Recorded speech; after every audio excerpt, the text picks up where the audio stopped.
नमस्कार दोस्तों, स्वागत है आप सभी का हमारे इस चैनल गरुड़ धर्मार्थ पर। दोस्तों, यदि आप भी अपनी लाइफ में कुछ नया सीखने की चाह रखते हैं तो इस चैनल को अभी सब्सक्राइब कर लें। ओम नमः शिवाय, जय महाकाल, हर हर महादेव। दोस्तों, आप सबको पता है श्रावण का बहुत ही प्यारा सा जो माह था वो समाप्त हो चुका है। अब आ गया है भादों का माह, और ये जो भादों का माह है इसमें पड़ने वाली श्री कृष्ण जन्माष्टमी इस माह को बहुत ही पवित्र और बहुत ही विशेष बनाती है। अगर आपके जीवन में काफी सारी मनोकामना है जो काफी समय से पूरी नहीं हो रही है, आप उपाय कर कर के थक चुके हो, आपने हर तरीके के उपाय कर लिए हैं, तो मात्र आपको छोटा सा एक उपाय करना है, 7 चने की दाल वाला उपाय। गुरुदेव ने कहा था एक बार प्रैक्टिकल करके अवश्य देखना। प्रैक्टिकल करने में क्या जाता है, आपकी जो भी कामना होगी वो पूरी अवश्य होगी। पूज्य गुरु जी की कथा से सुनकर के और समझ करके पूरे उपाय को बड़े ही विस्तार से बताऊंगा, परंतु उससे पहले आप सबसे एक छोटी सी रिक्वेस्ट करूंगा कि जो लोग हमारे चैनल पर पहली बार आए हैं तो चैनल को सब्सक्राइब अवश्य कीजिएगा और वीडियो को लाइक करके महादेव जी का कोई सा भी प्यारा नाम कमेंट बॉक्स में लिखना मत भूलिएगा। और इस माह के अंदर कम से कम श्री कृष्ण अवश्य लिखिएगा या फिर जय नंदलाल की अवश्य लिखिएगा। चलिए शुरू करते हैं। इस पूरे वीडियो के अंदर हम लोग 3 महा उपाय के बारे में बात करेंगे जो कि आपकी अलग अलग मनोकामना पूर्ति के लिए सिद्ध होंगे। आप जो मांगोगे वो सब कुछ मिलेगा। सबसे पहले बात करते हैं पहले वाले उपाय की तरफ। देखिए, पहला वाला उपाय किन लोगों को करना है इसका बेनिफिट जान लीजिए, तो ध्यान से सुनिएगा जिनकी मनोकामना काफी समय से पूरी नहीं हो रही है। कोई हृदय की बात है जो कहना चाहते हैं महादेव जी से, किंतु महादेव जी नहीं सुन रहे हैं। बहुत प्रयास कर लिए, बहुत उपाय कर लिए, सोमवार की अष्टमी, पशुपतिनाथ व्रत सब कुछ कर लिया, तो मात्र एक बार इस उपाय को कीजिएगा जो कि सिर्फ और सिर्फ श्री कृष्ण जन्माष्टमी के दिन किया जाता है। ध्यान से सुनना कैसे करना होगा। यह उपाय आपको लेनी होगी 7 चने की दाल। मैं पहले भी इस उपाय को बता चुका हूं, आपको फिर से वापस याद दिला रहा हूं। 7 चने की दाल लेना, किंतु टूटी हुई नहीं होनी चाहिए, यह चीज ध्यान रखना। और इन 7 चने की दाल को लेकर के आपको पहुंचना होगा बद्री का आश्रम। गुरुदेव ने जो कथा में बताया था वो बताया था आश्रम के बारे में, किंतु अगर आप यहां पर ना जा सको तो गुरुदेव ने उसका भी एक हल बताया था, उसका भी एक तरीका बताया कि आपको किस तरीके से करना है। अगर आप नहीं पहुंच पाते हो तो आपके आसपास जो भी भगवान विष्णु जी के स्वरूप का मंदिर हो, चाहे वो सत्यनारायण जी का मंदिर हो, चाहे वो राधा कृष्णा जी का मंदिर हो, जो भी भगवान विष्णु जी के स्वरूप का मंदिर हो, हरि नारायण जी का मंदिर हो ना, वहां पर आप इन 7 चने की दाल को लेकर के पहुंच जाना। अब किस दिन जाओगे ये मैंने आपको बात बता दी। कृष्ण को लेकर के ध्यान से सुनना। दाहिने हाथ में 7 चने की दाल को लेकर के आपको इस मंदिर की, जो जिस भी मंदिर में आप जा रहे हो भगवान विष्णु के है, उस मंदिर की परिक्रमा करनी है। किंतु परिक्रमा करते वक्त आपको एक चीज ध्यान रखनी है। जब आप इस यहां से परिक्रमा करते हुए ऐसे करके मंदिर के पीछे की ओर जाएंगे तो मंदिर के पीछे की ओर खड़े होकर के आपको 7 बार क्या बोलना है? ओम नमः शिवाय मंत्र का स्मरण करना है। ओम नमः शिवाय मंत्र का स्मरण करना है और उसके पश्चात में अपना नाम और गोत्र बोल करके आपको अपनी मनोकामना कह देनी है। कहां पर कहोगे? बद्री का आश्रम, या जो भी आप भगवान विष्णु जी के मंदिर में गए हो, श्री कृष्ण जी के मंदिर में गए हो, राधा कृष्ण मंदिर में या राम जी के मंदिर में या सत्यनारायण जी के मंदिर में, मंदिर के पीछे खड़े होकर के जब आप परिक्रमा कर रहे होंगे और परिक्रमा करने के पश्चात जब आप आगे की तरफ में आओगे तो उन्हीं 7 चने की दाल को आपको भगवान विष्णु को समर्पित कर देना है। राधा कृष्णा जी के मंदिर में आपको समर्पित कर देना है अपनी मनोकामना कहते हुए, और वापस से मुड़ करके और अपने घर के तरफ चले आ जाना है। पूज्य गुरु जी ने कथा में बताया था कि जो व्यक्ति जन्माष्टमी के दिन इस उपाय को कर लेता है, 7 चने की दाल का मेरे मंत्र का स्मरण करके जो नारायण को समर्पित कर देगा, ज्यादा से ज्यादा 3 माह चाहे कितनी भी बड़ी उसकी मनोकामना क्यों ना हो, पूरी अवश्य होगी। पूज्य गुरु जी ने बड़े जोर करके कथा में इस वाले उपाय को बताया था, तो अवश्य इस उपाय को कीजिएगा। बहुत ही सुंदर सा उपाय है और ऐसा मौका बार बार नहीं मिलेगा, तो इसीलिए कहूंगा अवश्य कीजिएगा। प्रैक्टिकल करने में क्या जाता है। अब उसके पश्चात में हम बात कर लेते हैं दूसरे वाले उपाय की तरफ। देखिए, दूसरा वाला उपाय होगा आपकी धन प्राप्ति को लेकर के। अगर आपके घर में माता लक्ष्मी जी का वास नहीं है, माता लक्ष्मी आपके घर में प्रवेश ही नहीं करती है, धन की बहुत ज्यादा कमी है, किराया तक देने के लिए पैसा नहीं है, या फिर कोई ना कोई बीमार पड़ता रहता है जिसकी वजह से धन की हमेशा क्षतिपूर्ति होती रहती है, बचता ही नहीं है धन, तो धन की सारी समस्याओं को खत्म करता है। मात्र ये छोटा सा उपाय है, आपको करना होगा यह जन्माष्टमी के दिन। अब आप सबको पता है भगवान नारायण की जो पत्नी, उनका नाम है माता लक्ष्मी जी, और जो माता लक्ष्मी जी को प्रसन्न कर देता है उनके घर में कभी भी धन धान्य की कमी नहीं रह सकती है। तो उस दिन आपको ये वाला उपाय करना होगा।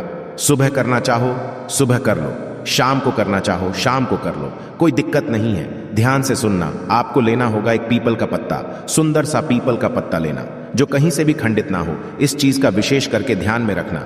इस पीपल के पत्ते को घर पर लेकर के आ जाना, स्वच्छ जल से धो लेना और थोड़ी सी लेनी होगी। आपको रोली कुमकुम जो आती है, ये इस तरीके से ये आपको ले लेना है और एक लेना होगा मात्र कमलगट्टा। ध्यान रखना, कमलगट्टा माता लक्ष्मी जी को बहुत ही ज्यादा प्रिय है। इन सभी चीजों को लेकर के पहुंचना है पीपल के पेड़ के नीचे कृष्ण जन्माष्टमी के दिन। यहां पर जैसे ही आप पहुंचोगे, आप सबको पता है पीपल के पेड़ के नीचे माता लक्ष्मी जी का वास होता है, भगवान हरि नारायण जी का वास होता है। आपको इन सभी चीजों को यहां पर लेकर के पहुंचना है। आपको जो भी पीपल पेड़ पर पूजा अर्चना करनी है वो आप आसानी से कर लेना, उसमें कोई दिक्कत नहीं है।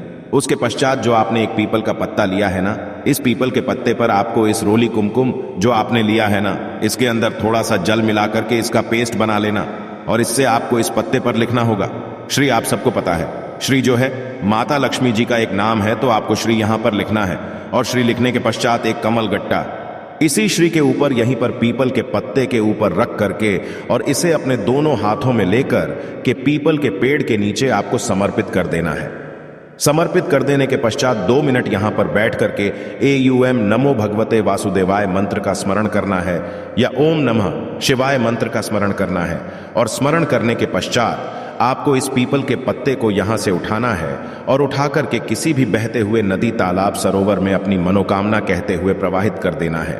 पूज्य गुरु जी ने बताया कि इस वाले उपाय को करने के पश्चात ज्यादा से ज्यादा 7 दिन में आपके पास में आय के नए स्रोत खुलने लगते हैं। अगले ही हफ्ते से आपके पास में धन की आवक आना शुरू हो जाती है। पूज्य गुरु जी का ये वाला उपाय बहुत ही ज्यादा विशेष और अचूक है, अवश्य कीजिएगा। अब बात कर लेते हैं आज के इस वीडियो का सबसे अंतिम उपाय, जो कि सिर्फ और सिर्फ कृष्ण जन्माष्टमी के दिन किया जाता है। आप सबको पता है श्री कृष्ण जन्माष्टमी जो है वो किन लोगों किन के लिए होती है। वो होती है भगवान श्री कृष्ण जी के लिए, भगवान विष्णु का 8वां स्वरूप जिसने धरती पर जन्म लिया था।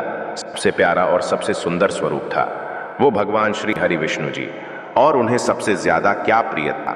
दही माखन ज्यादा पसंद था। तो अगर आपकी कोई मनोकामना, कोई हृदय की बात, किस तरीके की मनोकामना, जैसे कि आपकी मनोकामना हो गई पुत्र प्राप्ति की, या फिर आपकी मनोकामना हो गई अपना खुद का घर या मकान हो, तो आपको इस वाला उपाय को करना अवश्य चाहिए, बहुत जरूरी है। ध्यान से सुनना, आपको लेना होगा दही, किंतु दही लेना कितना होगा ध्यान रखना। इसको आपको छोटी छोटी 7 कटोरियों में लेना है। किंतु अगर आपके पास में कटोरियां नहीं है तो आप क्या करना, जो दोने आते हैं कागज वाले, वो कागज वाले दोने ले लेना। 7 दोने लेकर सभी के अंदर थोड़ा थोड़ा सा 2-2 चम्मच दही, ज्यादा दही नहीं भरना, 2-2 चम्मच। और इन सभी 7 कटोरियों के अंदर, 7 दोनों के अंदर एक एक डालना होगा तुलसी मैया का। जो तुलसी मैया के पास में जो जाओगे आप, तो वहां पर आपको पत्ते मिलेंगे, तुलसी के पत्ते। तो सभी कटोरियों में एक एक तुलसी का पत्ता वो डाल देना, ठीक है।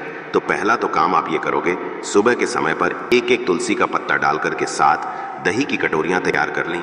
अब जो आप कड़वा जानते हो, एक तरीके से एक मिट्टी का छोटा सा पात्र आता है, इसे पूरा का पूरा भरना अपने मक्खन से। मार्केट से मिल जाए तो मार्केट से मक्खन अवश्य लेकर के आना भगवान विष्णु को, और साथ ही साथ कान्हा जी को बहुत ही ज्यादा पसंद है। तो 7 दही की कटोरियां जिनमें आपने एक एक तुलसी का पत्ता डाला है, और ये माखन इन्हें लेकर के पहुंचना है। आपको राधा कृष्णा जी के मंदिर में जाना चाहो, अगर आपके पास वो है तो बहुत ही अच्छी बात है।